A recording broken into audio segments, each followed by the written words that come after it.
Pati araw ng linggo ay ginagamit sa sarili mo.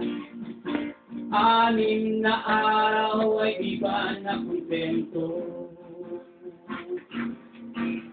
Napakasakin mo, gusto lahat ng araw ay para sa'yo.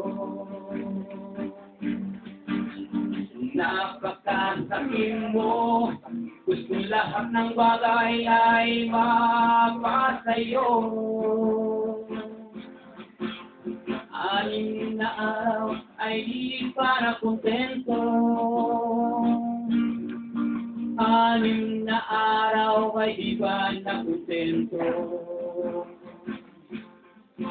6 na araw ay di ba na kontento? Napakasakin mo. Sana po, di po kayo nag-isip.